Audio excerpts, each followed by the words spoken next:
Welcome back. I'm Gary Parr, And I'm Cindy Baldwin. and you're listening to the midweek version of the Fiber Talk, the twice weekly podcast for the needlework artists.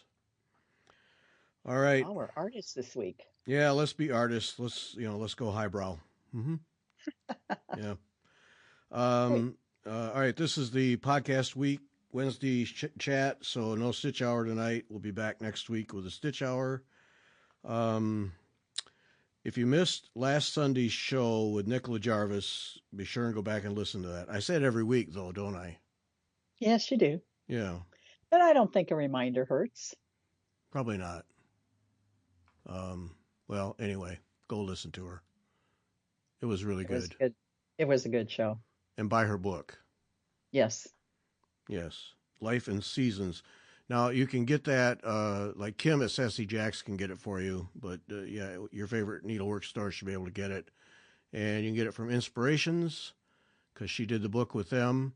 But I think the cool thing is you can get the kits from Inspirations or from Nicola Jarvis.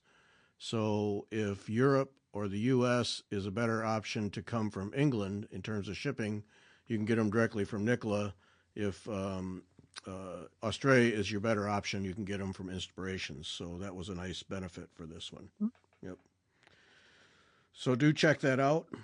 Sunday's guest, I am so excited to have this one, Deb Rucker from Stitches of Heritage. We're going to kick off, if you will. Well, we're not going to do anything else during the month, but we're going to start Black History Month talking to Deb Rucker about African American Black needlework. Oh, She that is, sounds interesting. oh, she is wonderful. She is wonderful. I've had two, well, the one we recorded and then an hour and a half conversation where we were just doing some background work. What a tremendous lady. Incredible knowledge about Black history in general, but also how needlework has played a role along the way and what, how it's playing a role today. And it's just, it was a conversation that was so eye-opening and so educational, and she's just one of those people who can just explain it and tell you the facts and just tell the stories straight up. You don't get any extra opinion type things or any like she's not mad about it. This isn't going to come out right, but she just tells it so you can learn from it. And Oh, I guess nice. I just valued that so much. I just learned. Mm-hmm. And I tell you one thing that knocked me over when we were recording is, I mean, we all grow up and we learn how bad slavery was and how those people were treated, how the slaves were treated and, just ripped out of their homes in Africa and hauled across the ocean in nasty ships, just, Right. yeah, just awful. And so you learn that and you go, wow, that was really terrible. I'm glad that we don't have that anymore. Mm-hmm. But what really hit me was she talked about the first landing of slaves in America Uh-huh. and how the people, the white people on the ship needed supplies. So here's some people, here's humans that we've ripped out of their homes and treated like trash all the way across the ocean. I need a bag of flour and a box of bullets. Here, take a couple people. Ugh. That to me, that selling and trading slaves is awful, but when you're you're treated as no better than supplies. Right. It was almost sickening. Mm. It still is, but Yeah. that's the one in terms of how bad that was that really hit me when she just casually said, yeah, they needed supplies, so they traded some humans for them. Their property. Yeah, and they're just nothing. It's Yeah. just just awful. So anyway, it wasn't all awful. The show was very positive and very educational, and I am so appreciative of Deb for making the time twice to talk to me, and I hope we can have her back again and just explore more. But her experiences, her mother's experiences, and then the whole needlework thing is just, yeah, really just, I'm excited to have people listen to this show. I really think How it's, did you find her? um, I think I just, I found her Stitches of Heritage. I was on Instagram and I followed her, and I think, yeah, I hope if someone put me onto her, I apologize, but I'm pretty sure I just took a shot. Hmm. I just read her posts, and I think I just took a shot and said, "Hey, would you be interested in this?" And she said yes. And Great. so we went for it. And and I will say I was nervous recording it because I was afraid the entire time I'd say something wrong. Hmm. And at the end, I didn't. Apparently, I didn't. I was. Yeah. I was able to get through it. You know how you just you get into areas like, well, and that's one of them where you just never know if you phrase it wrong and then it's offensive. But that was Right. what was so wonderful about her is she was not. If I did say something, she wasn't offended. Oh, good. And so there we were able to have an educational conversation. I'm just so glad to have that recording and be able to share it, and I think people are going to really learn and enjoy it. So, Oh, that's fantastic. yeah, because it's an important part of needlework Oh, yeah. in a lot of ways. So, yep. So that's Sunday. Really excited to have that. That's going to be a good one. So, oh, I rejoined ANG only Yay. as a means to join CyberPointers. I'm glad we finally sucked you in.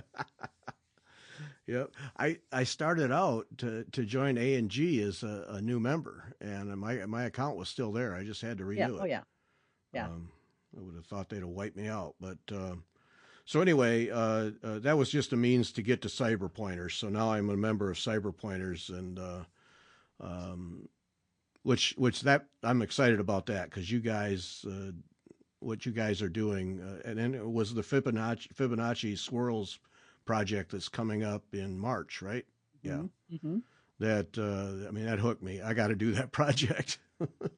So we owe that all to our education VP, the people that, and our VP right now for education is Gretchen Janisak, and she and the people before her have done a great job of connecting with instructors, for workshops and for projects, for monthly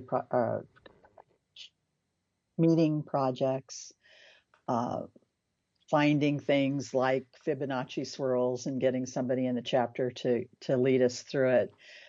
They've just done a fantastic job. Yeah. Well, I think that's why I felt compelled, driven, whatever, Hmm. to rejoin A&G because of what you guys do. Talking to you and the sponsorships you guys have done for Fiber Talk and just getting exposed to CyberPointers. That program now, last couple of years that I've paid any attention to it, is really rock solid. I mean, you guys, it's a steady stream of very good stuff. Hmm. And the benefit from my perspective of I don't have to go to a monthly meeting to do it. Right. That's huge for me. Hmm. To go to monthly meetings is just just doesn't fit the program. And yeah, so I'm excited about it. Actually, Kim's putting together the threads and the canvas for me for Fibonacci swirls, so that'll be on its way. Oh, okay. What colors are you gonna do? That Blue? the blueberry one, whatever that was, Oh, yeah, okay. yeah. Okay.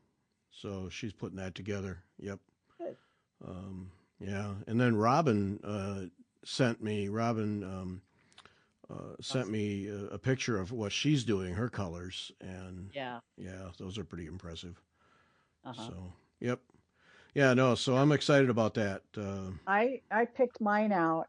Well, I did a kind of floss toss. I just kind of dug through my inventory and picked out threads that I thought would work. I'll have to narrow it down, but I'm going to use watercolors blue spruce, which is kind of ranges from a dark teal green to gray. Some of the skeins I've had some lavender in them, but this one doesn't look like it really does. And then I've got a Valdani thread that has some of the same teal green, and it does have some pale lavender in it. So I'm going to pull in some lavenders, and I think I'm going to use probably silver for the Fibonacci, and I'm going to do it on gray canvas. Oh, okay. Yeah. So I'll send you a picture of my floss toss. Yes, please do. Yeah. Yeah, and that's the other thing. You look at the pictures and it looks like a big 12 by 12 piece, and it's not. It's just a little, little one. So, so anyway. 10 by. Let's see. I have the. Yeah, was it 6 or 8 by 8? Finished size is 6 by 6. Yeah. So the canvas is 10 by 10. Yeah.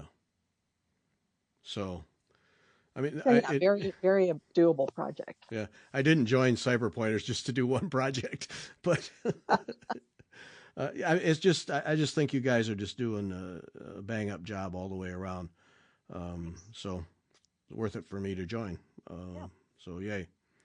And then it got me thinking, because I mean I don't hide the fact that painted canvas just doesn't do much for me.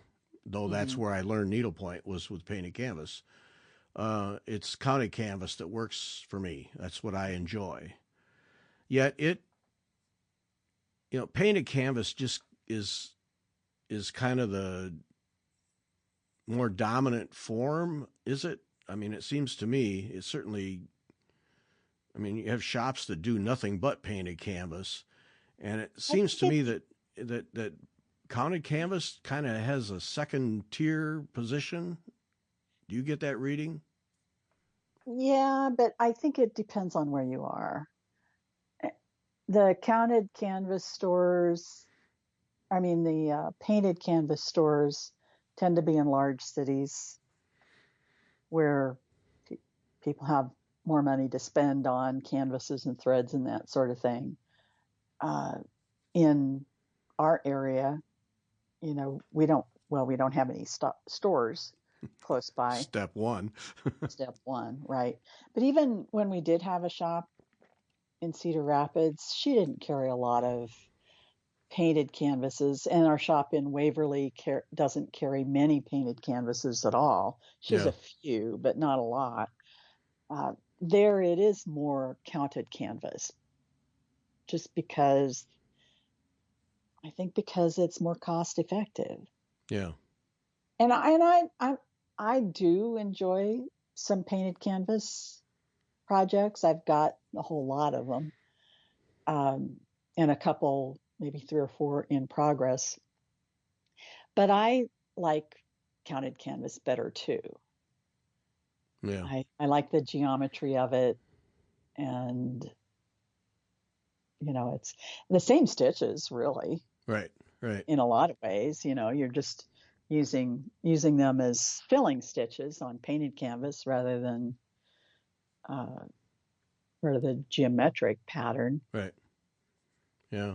Well, from a store perspective, unless you can move a lot of them, painted canvas is an inventory heavy way to do business, because to have a good enough selection, you have to lay out a lot of cash. Oh yeah. And have the display space. Right. So so you got to be able to and not move just them. for the canvases, but for the threads. Yeah. Because the same threads can be used for counted canvas. Right. And I do spend. I mean, when we go to a store, we haven't been down to St. Louis for a long time, but we get over to a Stitcher's Garden in Naperville once a year or so. And that's primarily a painted canvas store. But I go out of there with way more thread and canvas. Yeah. Well, but that's just it. From a store perspective, if you're going to handle needlepoint, you have to have the threads, and if you're Mm-hmm. going to have counted canvas, you just need rolls of blank canvas. Right. But if you're going to do painted canvas, you have to have those same threads, Mm-hmm. but then you got to have all the space and the ability to carry the inventory for Mm-hmm. all the painted pieces. Yeah. And therefore, you need to be able to move them. You need to know you can move canvases. Mm-hmm. Because, and of course, these days, well, I can order it for you is usually not what people want to hear. Right, because they want to take it home right then and start stitching on it. Right, right, yeah. So yeah, so you have to. We have two painted canvas stores here in St. Louis, and I mean, every time I've been in, there's plenty of people in there buying them. Mm-hmm. Um, but Sign of the Arrow is my favorite. The last time I went in and just bought a yard of 18 count canvas, just blank canvas, and what are you going to do with this? I don't know. I'm just going to have it because I want to Yeah. have canvas. So if I decide to do something, I have canvas, and Uh-huh. but that's not their business. Their business is you take the painted canvas, and then they'll help you select threads, and if you need help with stitches, they'll help you with that. I mean, that's their format, and Right. um, but it's just I just enjoy counted canvas so much, and why it's been on my mind is when we were talking the other day about Fibonacci swirls, and I thought, I've been doing samplers here for weeks and months on end, and I have these these counted canvas pieces. I'm going to set the cross stitch aside, and I hauled out Gahan Rogers' Lady Mary geometric, Oh yeah. and I just started working on that. I thought, and it was kind of like a rekindling of, oh yeah, this is fun. I love this. Uh-huh. And so that's what I've been working on. I just set the cross stitch aside for a little bit while I enjoy just making big stitches and covering ground. The funny thing was when I started stitching, I'm so used to one strand of silk on 40 count. I felt like I was stitching with a rope. It just And a post. yeah. Yeah, because I've been kind of so I am doing the whip go again this year, and I have two cross stitch projects and two needlepoint projects for each of my squares. So the cross stitch projects are the pumpkins, and I've been switching back and forth between the cross stitch and the needlepoint, Mm-hmm. and just like you, changing the threads and changing the needle.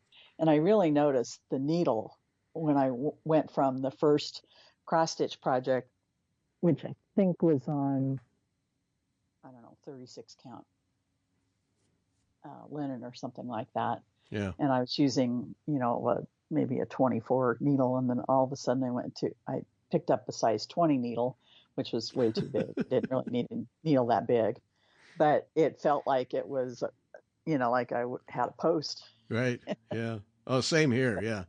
Yeah. 20, because I've been stitching with a size 28 needle for months. Uh-huh. And yeah, what's this 22? Holy smokes. Wrap my Yeah. fist around it first. Right. Yeah. Right. Whole lot easier to thread the thread though. That's pretty automatic. So, Right. Right. yeah. But it just got me thinking about why we don't see more counted canvas. And, I wondered, is it overshadowed by the painted canvas? Is that, kind of the preferred needlepoint? I don't know why that is. And then I thought, well, maybe it's because the stitches are intimidating, but as you said, it's pretty much, people use the same stitches, whether it's painted or counted. Mm-hmm. And with counted canvas, you get all the instructions. Any good designer shows you exactly how to do the stitch. And with a painted canvas, unless you have a set of stitch books, Mm-hmm. you don't get up one, down two type instructions. You just get a canvas and some threads. Here, go have fun. So, Right. Right. yeah, And, I don't know. It feels like we don't have as many new counted canvas designers, but that could be because we don't have a store here. Mm-hmm. that is, keeping up with new designers. Yeah. Uh, so I just don't know. The A&G magazine, Needlepointers, might be a well, and A&G itself is maybe a good place to kind of find new counted canvas designers, Mm-hmm. people who are teaching at seminar. Yeah. Uh, the Stitch of the Month, Right. those designers. But I just went back through most of the Stitch of the Month projects, and I didn't really see any designers that I wasn't familiar with. Yeah. Yeah.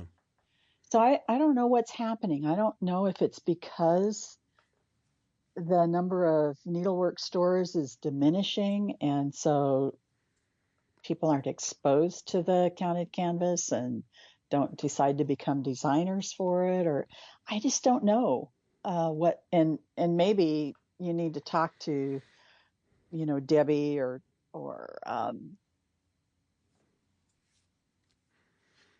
I just heard Curdy Curdy, Biggs. Yeah. or somebody like that, to see if they have any sense of what's going on. Yeah. Yeah. uh, yeah, I wonder about it too. Because the counted canvas people, I mean, Debbie hasn't released a retail version of anything in a long time because she's teaching them all. Right. She's teaching, I mean, that's her business has become teaching classes online Hmm. and then at seminars. Right. And so all her new work, that's how you get it, is you take a class. Hmm. And I'm sure for her, and I'm sure for anyone else who has that model, it's more profitable, less hassle, Hmm. because you're not having to fill orders for stores at the drop of a hat, Hmm. and you keep all the money comes to you as opposed to selling wholesale and then taking that hit. So you can't blame them, and the pandemic has taught us to do classes Hmm. online, and so they now have a channel for that. Hmm. So more power to them. That's great. But Yeah, and I haven't really looked. So I know there's a lot of new cross stitch designers on Etsy, and I think I have one or two needlepoint designers that I follow on Etsy, but I haven't really searched Etsy to see if there's any new needlepoint designers there. yeah, I don't. That might be another Yeah, way to find new people and new yeah, designs. yeah. It's just it's another aspect of needlework that is changing, Mm-hmm. and hard to tell where it's going to go. Mm-hmm. Um, yeah, I Yep. don't know. I don't know, but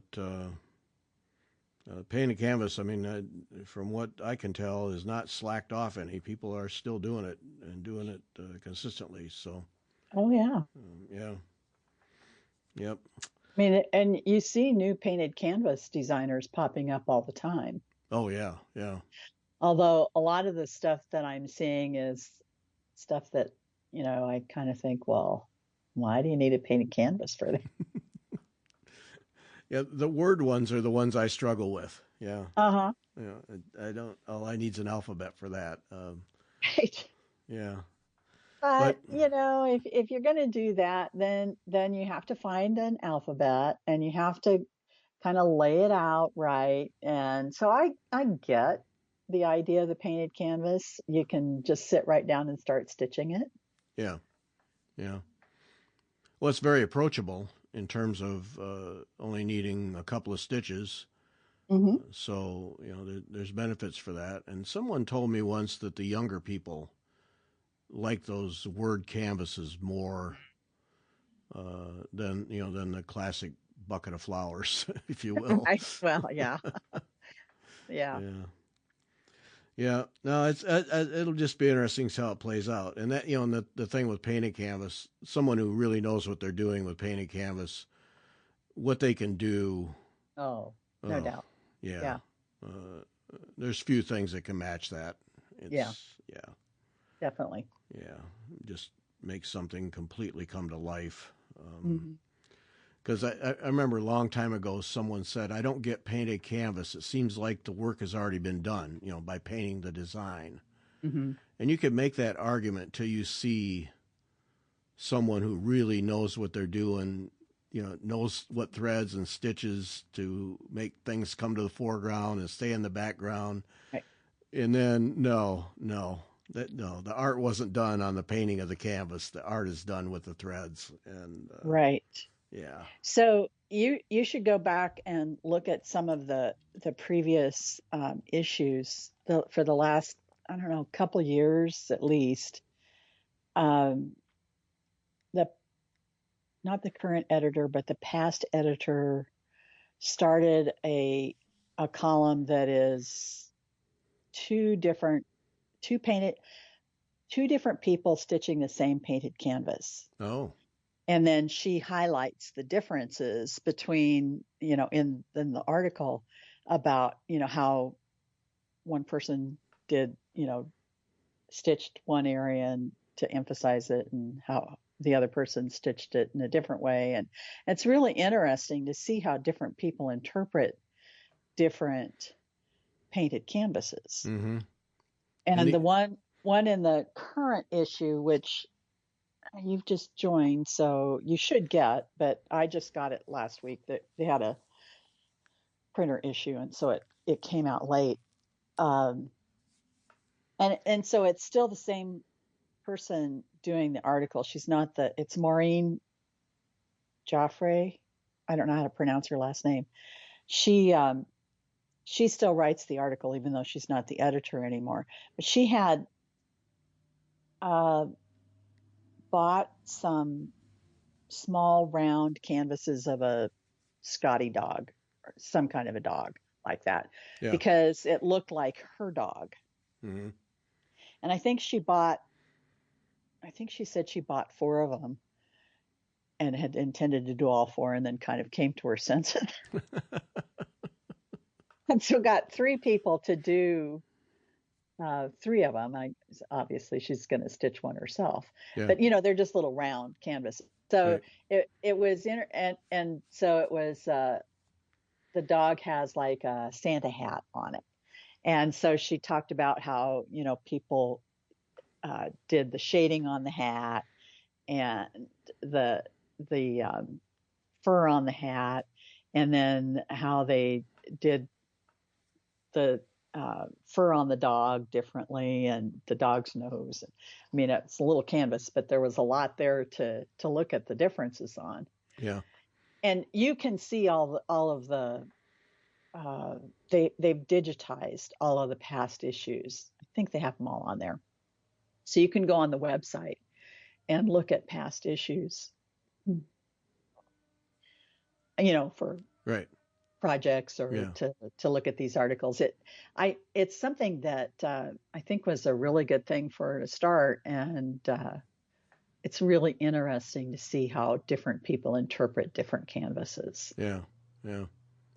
Well, I'll check those out. Yeah, because those comparison things are always instructive. Yeah. Huh? Yeah. Yeah, and they, it's might look at one of them and say, "Oh, I wouldn't have done it that way," but it's still, they're effective, and it if you do want to do painted canvas, it's a way for you to learn about how different people approach the canvases in different ways. Yeah. Yeah. Yeah. No, it's well, that's good to know that those are there. I'll go study those because, well, I mean, you learn. For me, that's the thing about needlepoint or needlework in general is you could go do that even if you never do needlepoint, and you'll learn something that you can apply to your own Right. uh, technique, whatever it is. Yeah, different use of colors or whatever. Yep. Yep. All right, I'll put that on the list. Things to do. In your spare time. Yep. Yep.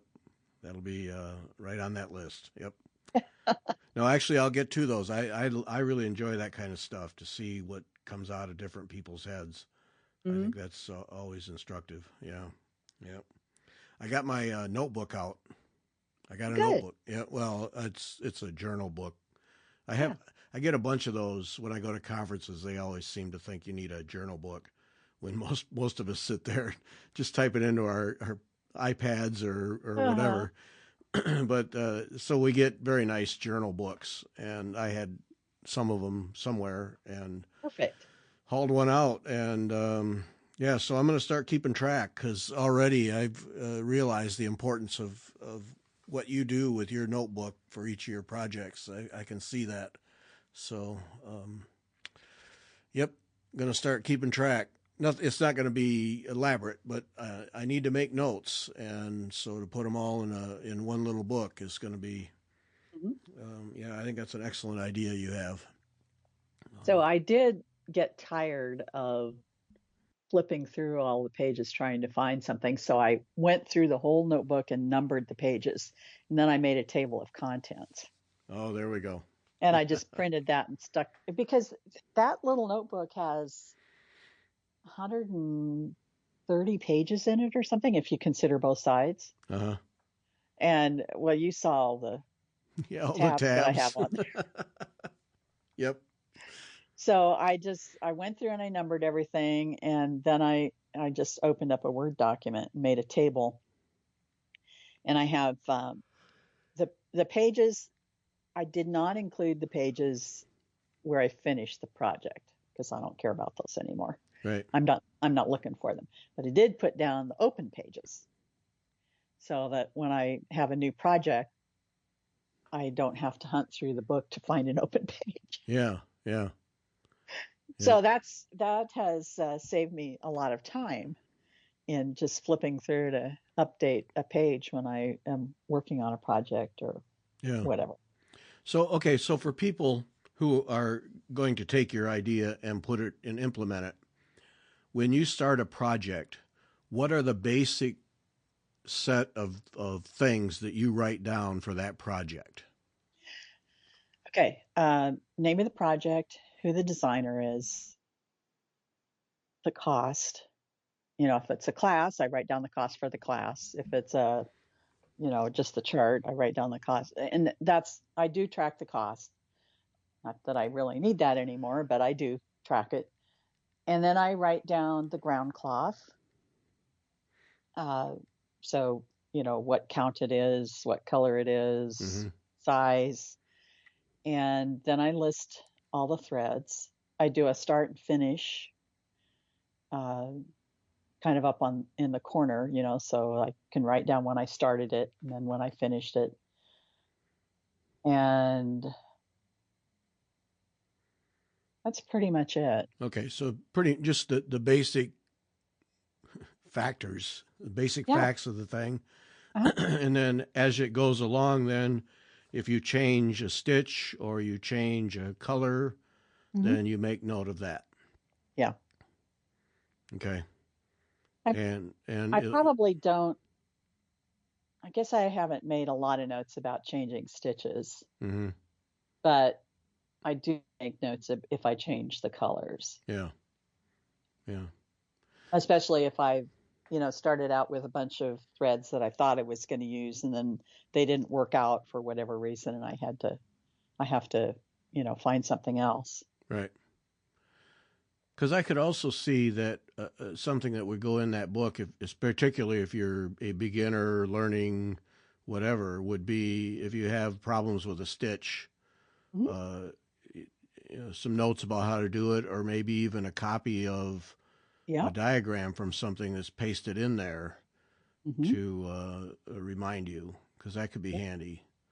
Or the URL for a YouTube video on Ah, how to do the stitch. mm-hmm. Yep. Yeah. I mean, you can use it for any number of things. I mean, I do keep track of the time that I spend stitching, so that's what I fill up most of the rest of the page with. But you can make any number of comments about the project. Mm-hmm. Uh, if you find mistakes in the chart, Yeah. or uh, I don't, so if you found a way to do something better than, Yep. uh, I don't know. Yeah. No, I can see that's why I'm going to do it, because I could see, each project is going to have its own things that you would keep track of, but I always think about the transfer. Mhm. So, okay, I'm doing this same stitch on another project. Oh, I had trouble with this, but I remember the last time I did that, it was project A. Let me Yep. go back and see what I said about that. Yeah. hmm hmm Or or this particular thread is driving me nuts. How did I handle it the last time I used it? Yeah. Yep. Yeah. Yeah. So, little tips and tricks. Again, that what you just said reminded me that I think it was in the CyberPointers December meeting project, or maybe it was the November meeting.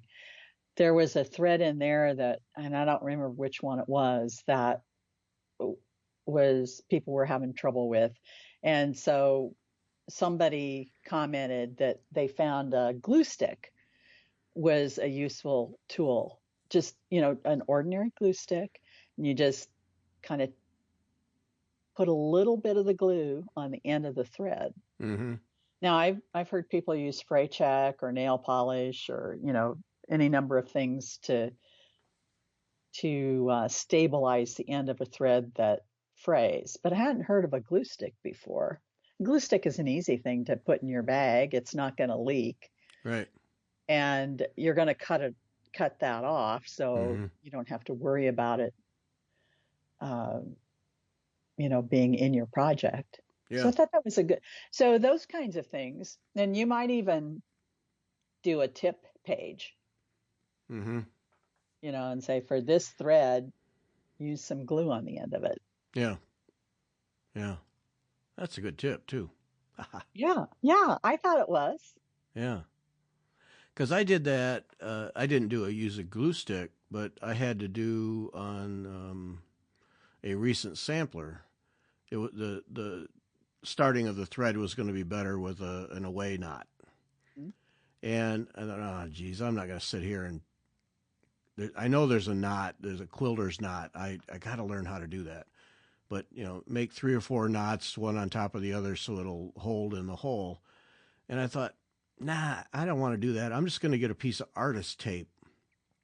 And so I did. I just took a piece of tape and taped the thread, a couple inches away from where I was stitching, and stitched enough to anchor it and cut it off, and didn't have to make knots. So that worked out.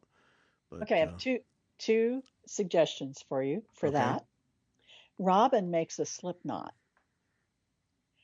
Oh, and that leaves her with enough thread to weave the tail in, if that's the way she decides to end it. To if the thread isn't covered by the stitching. yeah.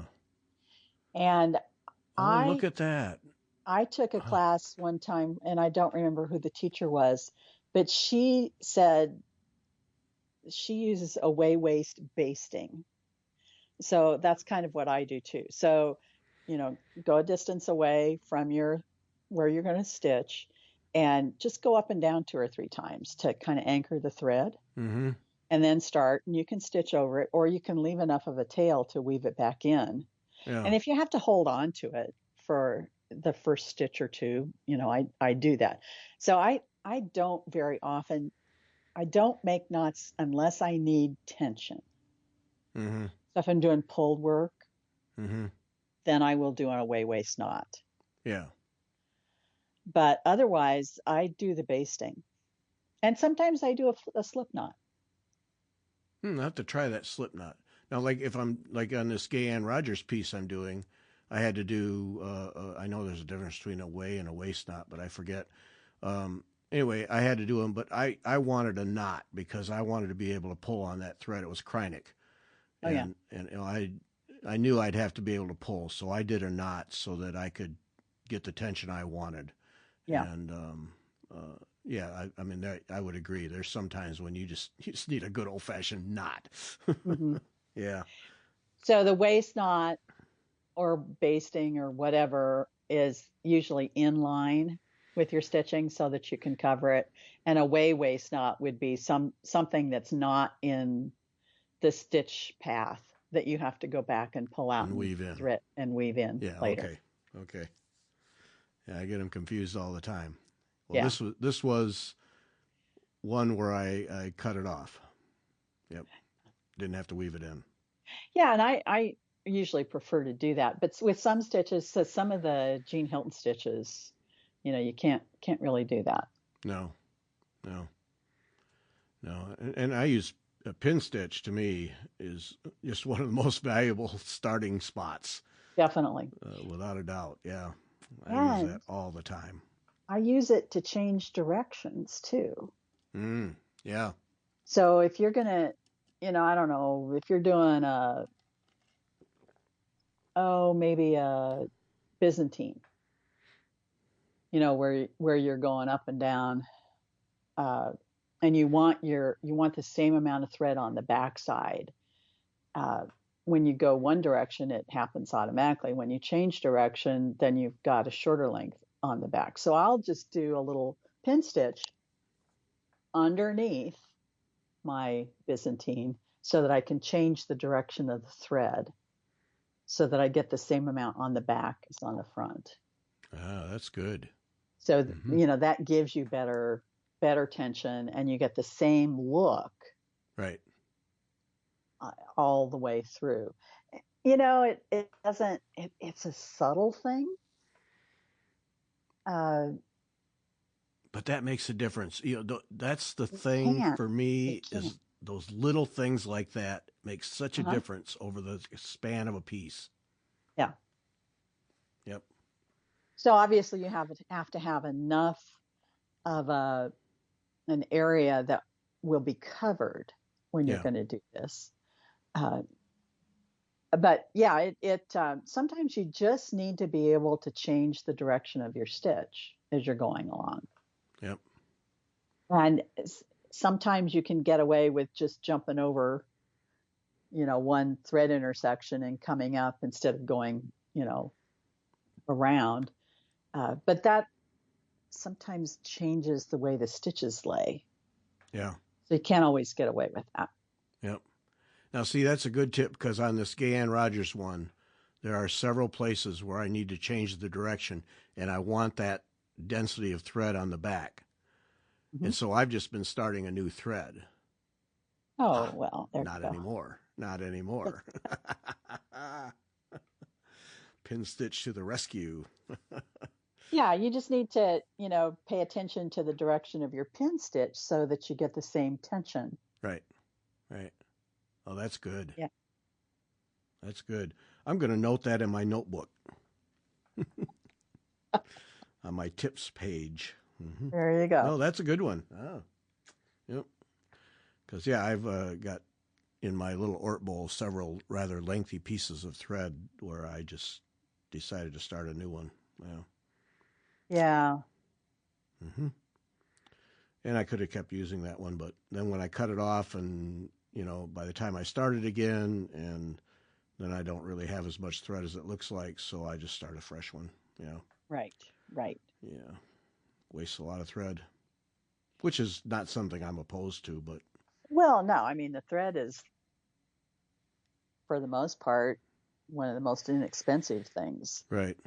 Yeah. Depending upon which thread you're cutting off. Yeah. Now, people would cringe to see my Ort bowls and what I throw away. Yeah. I do too. I don't, that doesn't bother me now I have been known to dig back through my Ort bowl to see if I've forgotten a stitch. Yeah. Or, yep. Or heaven forbid, forgotten to cross a stitch. Sometimes you just need a little piece of thread. Yep. Oh yeah, I've done that too, but I don't keep my Orts. When my basket is full, I use a little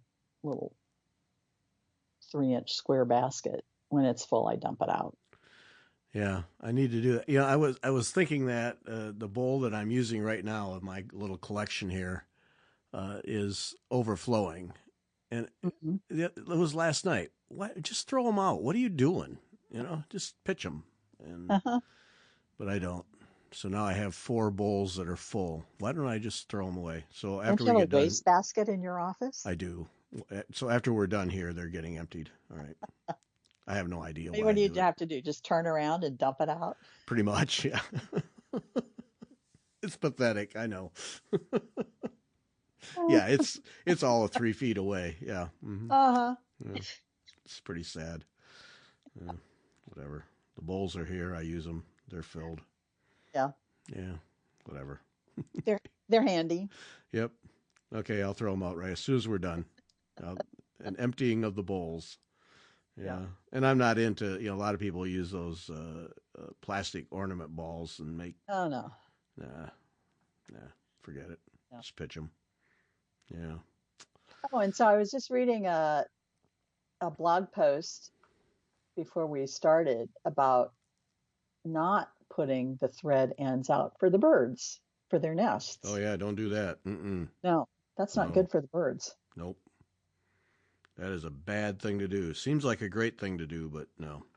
Nope, not good. Yeah, Mm-mm. the dyes could be bad for the birds. The Right. threads could get tangled up in their feet, whatever. So yeah, don't do Yeah. that. Yep. And it cuts down on the camouflage in the trees too. You know, Right, right. Yeah. shiny krynic is Yeah. not helping the birds hide. Nope. Just throw them away. Yep. We need to do that. Yeah. That, and of course that gets me back to um, my guys in Namibia who save seals from human trash in the ocean. Oh yeah. Dispose of stuff properly, and yeah, giving it to the birds that's not helping. Mm-mm. No. No. But, those guys, Ocean Namibia. Anyway, if people are interested, it's a bunch of guys who live. Pelican Point is one area, but anyway, Cape Fur seals that get Hmm. tangled in it's just unbelievable fish line, gill net, brims from hats, uh, Oh. you name it, packing straps, you name it. And they grow, and these straps won't grow with them, and they choke them and kill them. And these guys go out every day and capture these things and cut this trash off of them.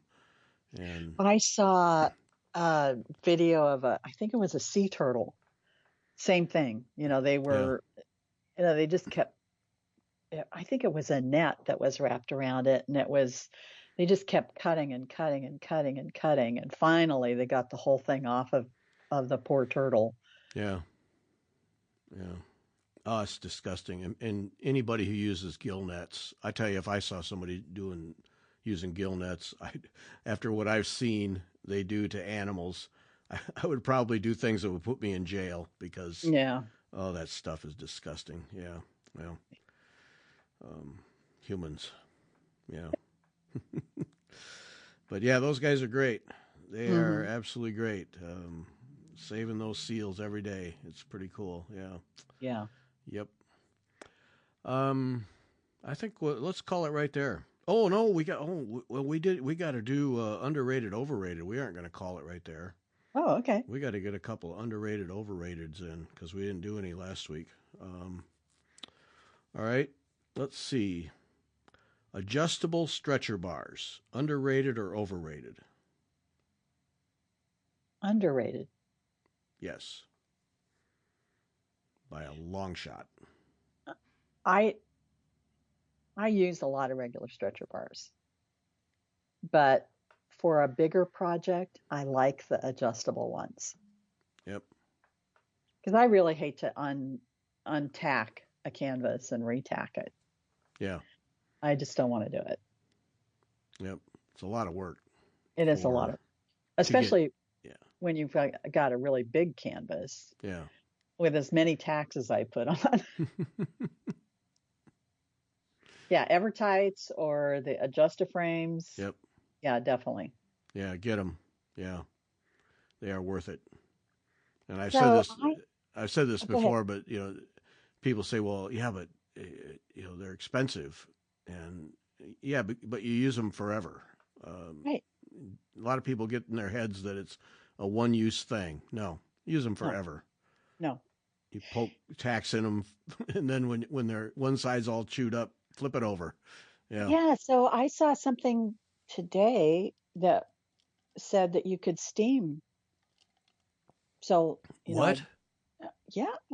So I have seen furniture refinishers use a steam iron to steam out little dents in wood.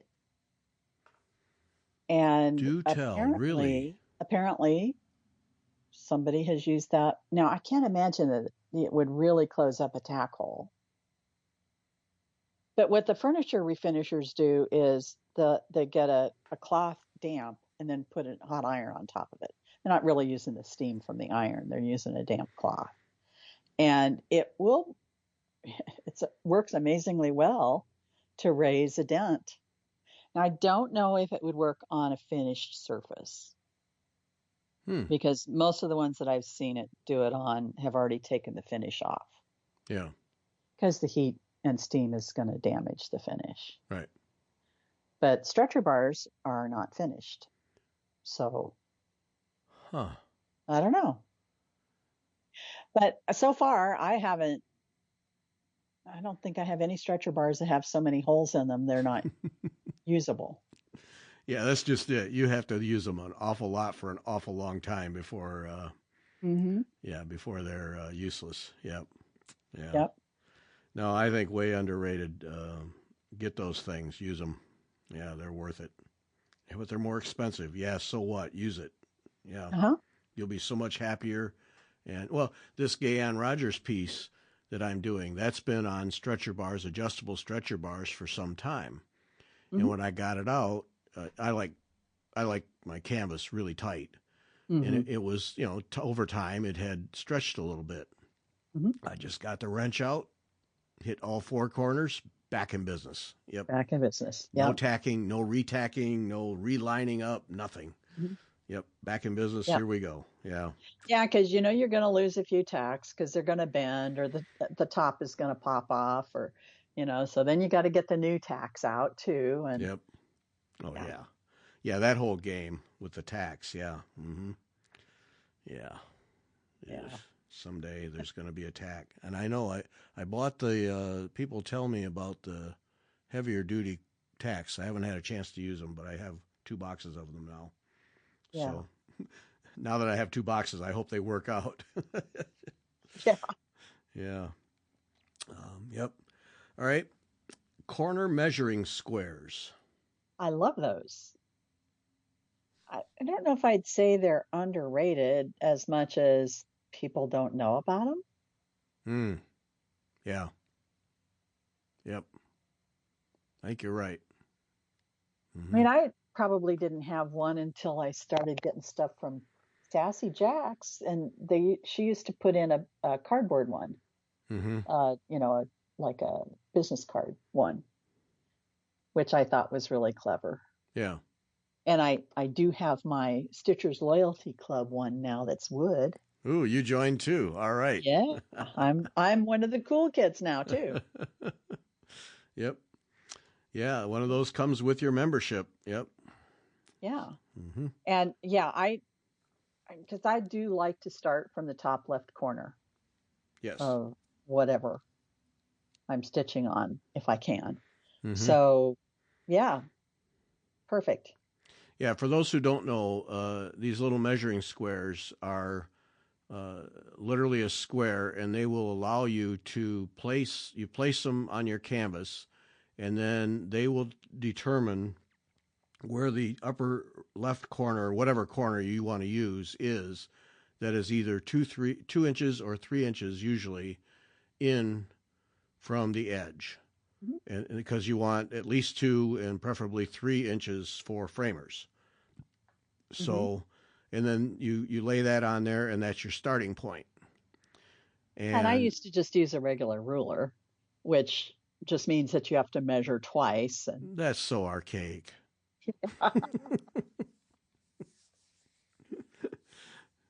Yep.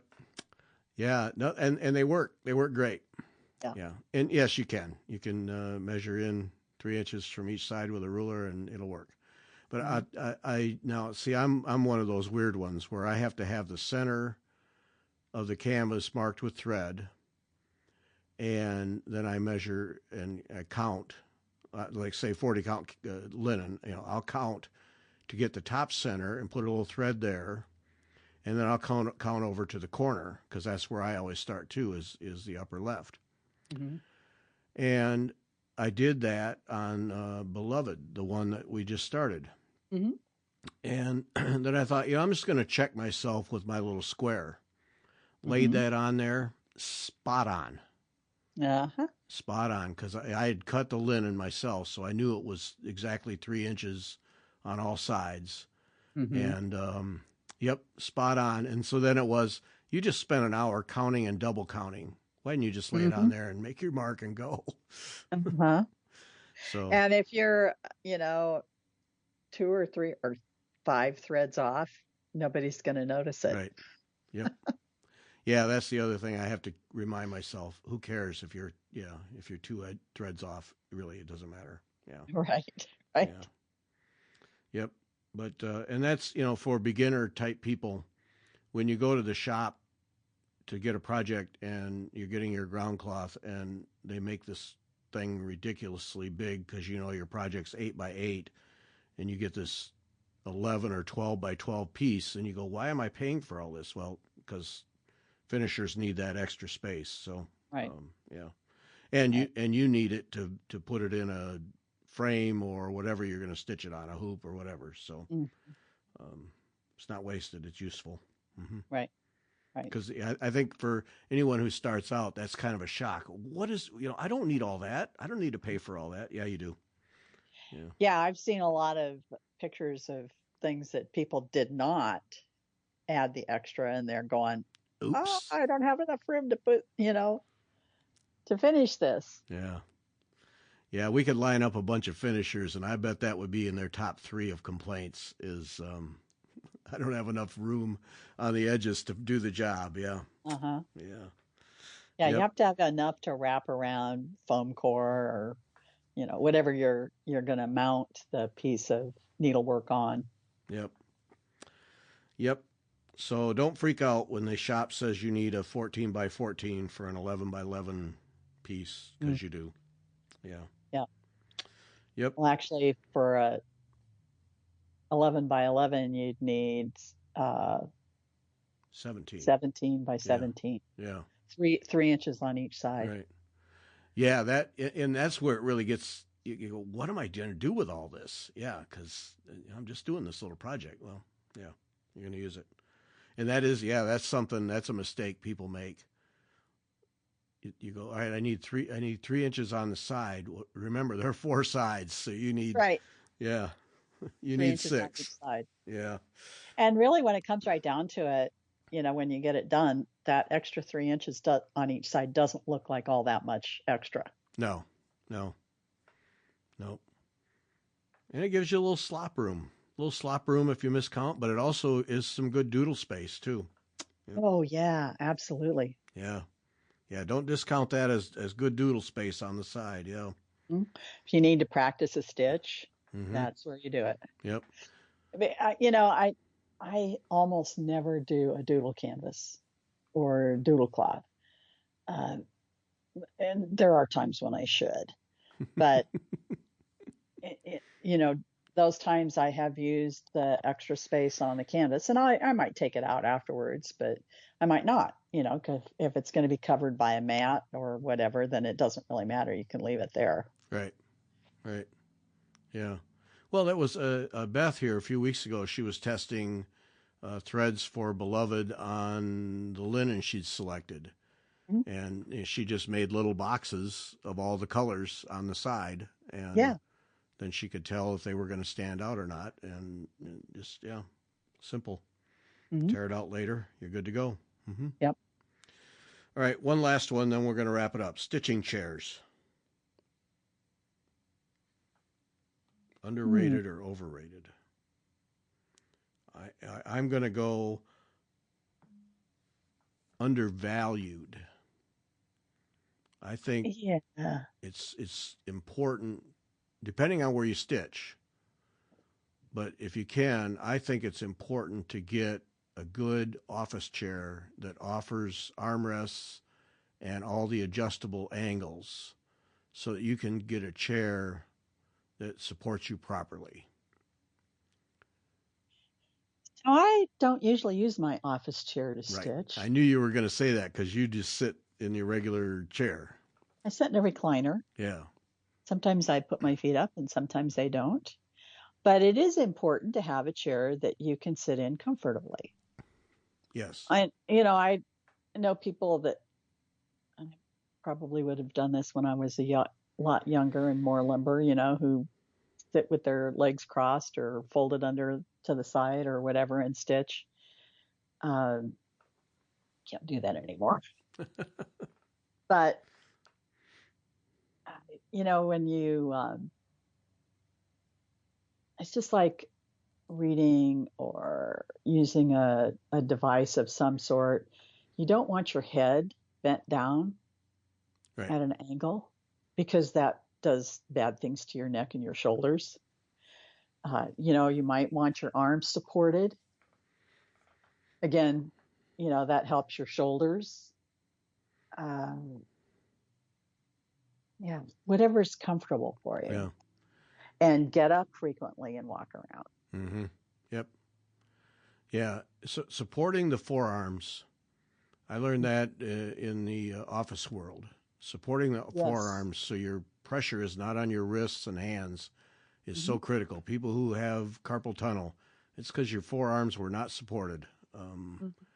You got to think about that because even your recliner, I'm sure you have over time, stitching many hours, you have made adjustments so that you can sit there and not cause pain.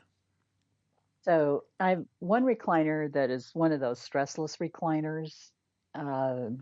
It has low arms, and I find that I kind of need a pillow under my left arm. To kind of, so if I'm using a hoop or something that I have to hold, I want my elbow supported. Yeah. Yep. If I'm using a frame, I don't need that.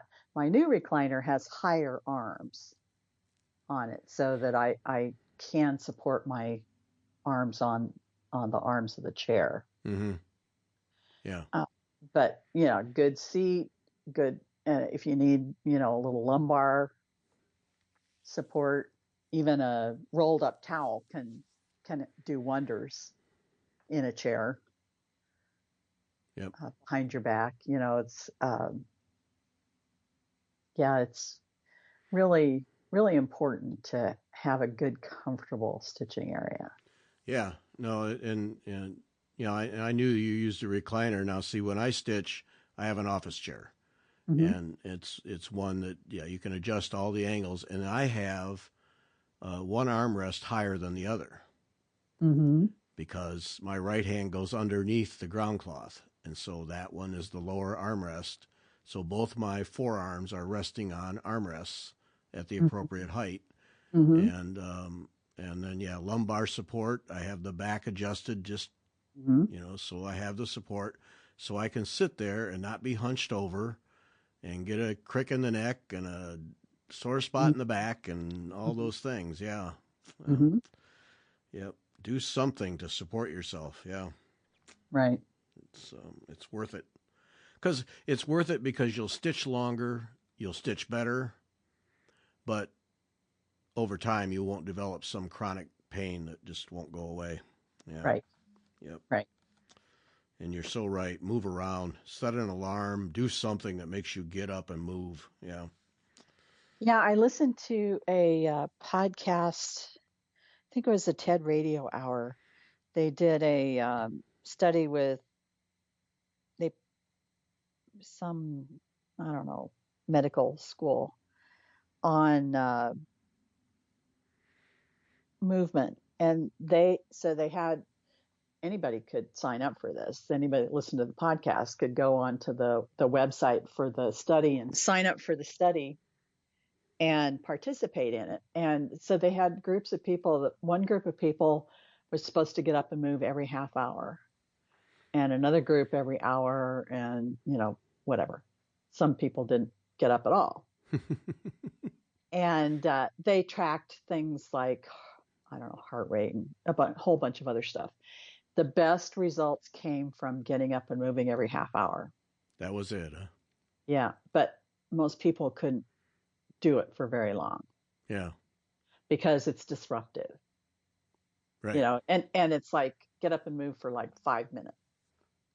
So out of a half hour, you're disrupted for really more than 5 minutes because you have to stop what you're doing, get up, move around, and then sit back down and then figure out where you were.